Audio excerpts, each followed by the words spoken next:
ظہور نبوت صلی اللہ علیہ وسلم۔ حضور اکرم صلی اللہ علیہ وسلم ظہور نبوت سے پہلے بیت اللہ سے 2 میل کے فاصلے پر کوہ ہیرا کے غار میں جایا کرتے اور گوشہ نشین ہو کر اپنے رب اور کائنات کے بارے میں غور و فکر کیا کرتے۔ ایسی ہی کیفیت حضرت ابراہیم علیہ السلام پر بھی گزر چکی تھی، جنہوں نے باری باری سورج، چاند، ستاروں کی حقیقت پر غور کیا اور اس نتیجے پر پہنچے کہ ان میں سے کوئی بھی کائنات کا رب نہیں ہو سکتا۔ غور و فکر کے بعد انہوں نے کہا، مجھے غائب ہو جانے والے پسند نہیں۔ انہوں نے خالق حقیقی کی جانب رجوع کیا تو اللہ تعالیٰ نے انہیں راہ حق دکھا دی۔ حضور اکرم صلی اللہ علیہ وسلم کے ان سوالوں کا جواب آپ صلی اللہ علیہ وسلم کے رب نے آپ صلی اللہ علیہ وسلم پر قرآن نازل کر کے دیا۔ قرآن کا مقصد ہی انسان کو اپنی ذات سے متعارف کرانا اور اسے کائنات کی چھپی اور ظاہری حقیقتوں سے آگاہ کرنا تھا۔ حضور اکرم صلی اللہ علیہ وسلم اکثر پانی اور ستو لے کر غار ہیرا میں جایا کرتے اور واپسی پر بعثت کے 7 برس پہلے حضور اکرم صلی اللہ علیہ وسلم کو روشنی اور چمک نظر آنے لگی تھی، جسے دیکھ کر آپ صلی اللہ علیہ وسلم کو تسکین ہوتی۔ حضرت عائشہ رضی اللہ تعالی عنہا نے فرمایا کہ رسول اللہ صلی اللہ علیہ وسلم پر وحی کا آغاز سچے خوابوں سے ہوا۔ جو خواب حضور اکرم صلی اللہ علیہ وسلم رات کو دیکھتے، اس کی تعبیر دن کو ہو بہو صبح کے اجالے کی مانند سامنے آ جاتی۔ جب اللہ تعالیٰ نے اظہار نبوت کا ارادہ کر لیا اور حضور اکرم صلی اللہ علیہ وسلم مکہ سے دور جنگلوں اور پہاڑوں کی وادی میں تشریف لے جاتے تو وہاں پر درخت اور پتھر السلام علیکم یا رسول اللہ کہتے۔ حضور اکرم صلی اللہ علیہ وسلم ادھر ادھر دیکھتے تو آپ صلی اللہ علیہ وسلم کو درختوں اور پتھروں کے سوا کچھ نظر نہ آتا۔ پہلی وحی کا نزول 18 رمضان المبارک 14 اگست 610 کی مبارک رات تھی۔ حضور اکرم صلی اللہ علیہ وسلم اپنی عمر کے 40 سال پورے کر چکے تھے اور حسب معمول غار ہیرا میں معروف غور و فکر تھے کہ بخاری اور مسلم جیسی معتبر اور مسند احادیث کے مطابق ایک فرشتہ حاضر ہوا اور آپ صلی اللہ علیہ وسلم سے کہا، پڑھیے۔ آپ صلی اللہ علیہ وسلم نے جواب دیا، میں پڑھنا نہیں جانتا۔ حضور اکرم صلی اللہ علیہ وسلم فرماتے ہیں کہ اس فرشتے نے مجھے اپنے سینے سے لگا کر زور سے بھینچا، جس سے مجھے تکلیف محسوس ہوئی۔ فرشتے نے مجھے چھوڑ دیا اور دوبارہ کہا کہ پڑھیے۔ میں نے کہا، میں پڑھنا نہیں جانتا۔ فرشتے نے دوبارہ حضور اکرم صلی اللہ علیہ وسلم کو سینے سے لگا کر بھینچا اور کہا، پڑھیے۔ اس بار حضور اکرم صلی اللہ علیہ وسلم نے فرمایا، کیا پڑھوں؟ فرشتے نے تیسری بار حضور اکرم صلی اللہ علیہ وسلم کو سینے سے لگا کر بھینچا اور کہا، پڑھیے اپنے رب کے نام سے جس نے عالم کو پیدا کیا، جس نے پیدا کیا انسان کو جمے ہوئے خون سے۔ پڑھیے، اور آپ کا رب بڑا کریم ہے جس نے علم سکھایا قلم کے واسطہ سے، اسی نے سکھایا انسان کو جو وہ نہیں جانتا تھا۔ ان آیات کے نزول کے بعد حضور اکرم صلی اللہ علیہ وسلم کی طبیعت بوجھل ہو گئی اور ان کو خوف لاحق ہو گیا کہ وہ نبوت کی اس قدر بھاری ذمہ داری کیسے پوری کر سکیں گے، مگر رب کائنات نے آپ صلی اللہ علیہ وسلم کو یہ بھاری بوجھ اٹھانے کے لیے تیار کر رکھا تھا اور یہ ارشاد فرما کر اپنے محبوب کی شان اور عظمت میں اضافہ کر دیا تھا، اگر ہم یہ قرآن کسی پہاڑ پر نازل کرتے تو تم دیکھتے کہ وہ اللہ کے خوف سے دبا جاتا اور پھٹا پڑتا۔ یہ مثالیں ہم لوگوں کے لیے بیان کرتے ہیں تاکہ وہ غور و فکر کریں۔ حضور اکرم صلی اللہ علیہ وسلم کا اندرون ایمانت اور صداقت جیسے لافانی اور سچے جذبوں سے منور اور مستحکم تھا۔ وہ روحانی اور جسمانی لحاظ سے قرآن پاک کا طاقتور اور عظیم بوجھ اٹھانے کی طاقت رکھتے تھے۔ حضور اکرم صلی اللہ علیہ وسلم بھاری دل اور مختلف سوچوں کے ساتھ گھر جانے کے لیے غار ہیرا سے باہر نکلے۔ غار ہیرا سے اپنے گھر تک حضور اکرم صلی اللہ علیہ وسلم جس کیفیت میں مبتلا رہے، اس کا اظہار آپ صلی اللہ علیہ وسلم نے اپنی زوجہ حضرت خدیجہ رضی اللہ تعالیٰ عنہا سے کیا۔ یہ کیفیت معروف مورخ طبری نے مسند حوالوں کے ساتھ ان الفاظ میں بیان کی ہے: جب وہ شخص فرشتہ چلا گیا، میں کھڑا ہوا تو میری ٹانگیں لرز رہی تھیں۔ میں زیادہ دیر کھڑا نہ رہ سکا اور زمین پر 2 زانوں بیٹھ گیا۔ کچھ دیر اسی حالت میں رہنے کے بعد میرے گھٹنوں میں طاقت آ گئی۔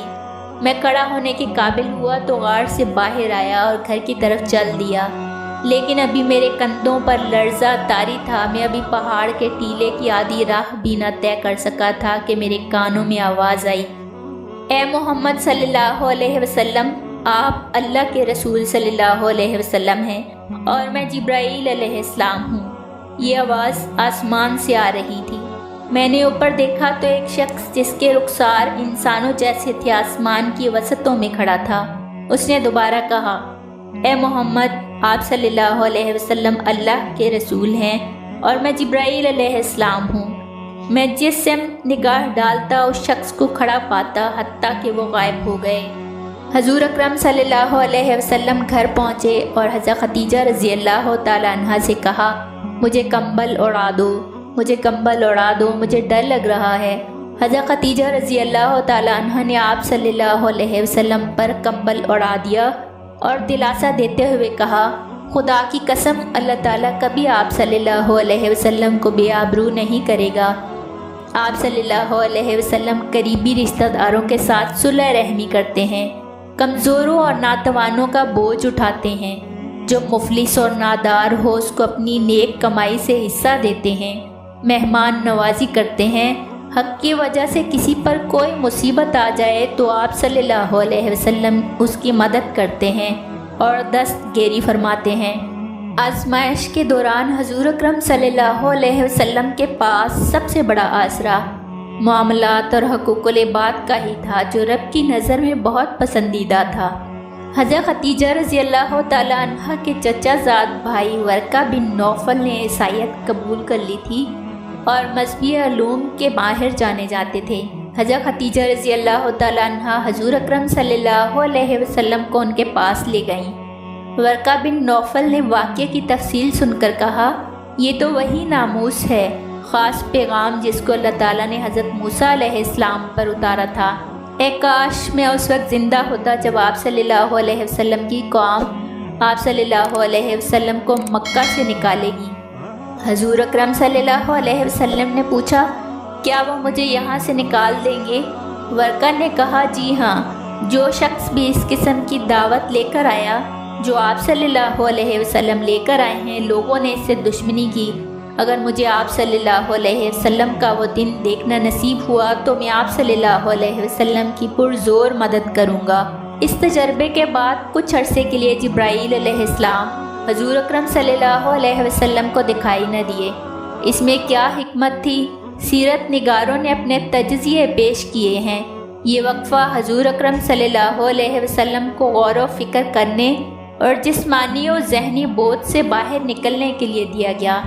اس دوران حضور اکرم صلی اللہ علیہ وسلم فکر مند ہو جاتے اور سوچنے لگتے کہ غار حرا کا تجربہ شاید ان کا وہم اور گمان تھا، یا شاید ان کا رب ناراض ہو گیا ہے۔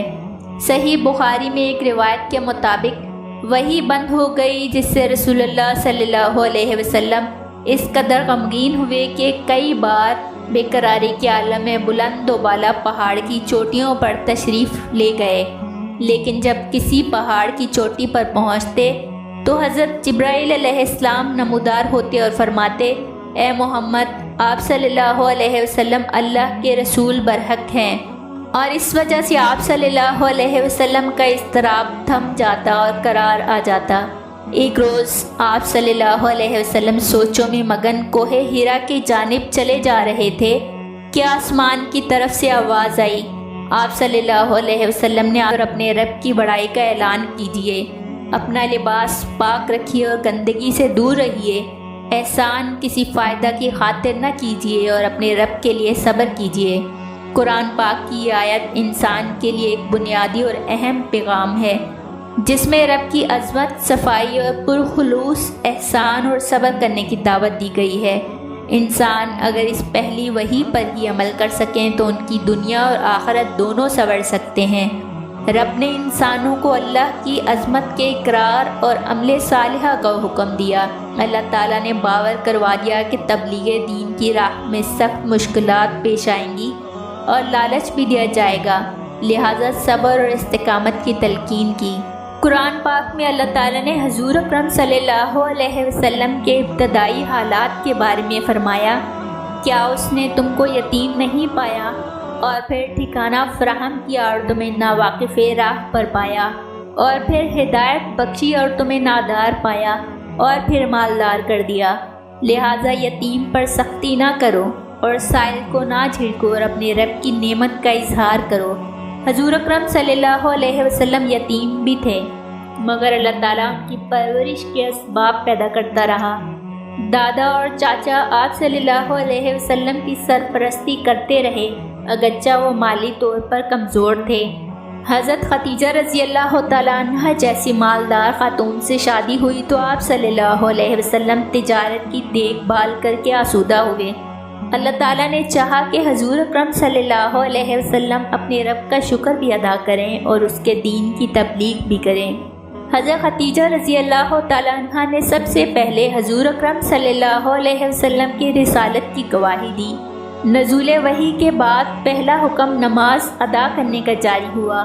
جبرائیل علیہ السلام نے حضور اکرم صلی اللہ علیہ وسلم کو وضو کرنے اور نماز ادا کرنے کا طریقہ سکھایا اور آپ صلی اللہ علیہ وسلم کی امامت میں نماز ادا کی۔ شب معراج سے پہلے صرف 2 نمازیں، 2 رکعت نماز مغرب اور 2 رکعت نماز فجر فرض تھیں۔ پڑھنے، جاننے، صفائی، احسان اور صبر کا حکم پہلے، جبکہ نماز کا حکم بعد میں نازل ہوا۔ احسان کے بارے میں ایک اور ارشاد ربانی ہے، جو لوگ اپنے مال اللہ کی راہ میں خرچ کرتے ہیں پھر احسان نہیں جتاتے، نہ احسان جتا کر دکھ دیتے ہیں، ان کا اجر ان کے رب کے پاس ہے اور ان کے لیے کسی رنج اور خوف کا موقع نہیں۔ حضور اکرم صلی اللہ علیہ وسلم جب صحرا میں ہوتے تو اونٹنی کے دودھ پر گزارا کرتے، مکہ میں نان اور خرما کھا لیا کرتے، لیکن کبھی نان اور خرما اکٹھا تناول نہ کرتے۔ آپ صلی اللہ علیہ وسلم فرماتے کہ پیٹ بھرنے کے لیے ان میں سے ایک ہی کافی ہے، دونوں کا باہم کھایا جانا اسراف ہے۔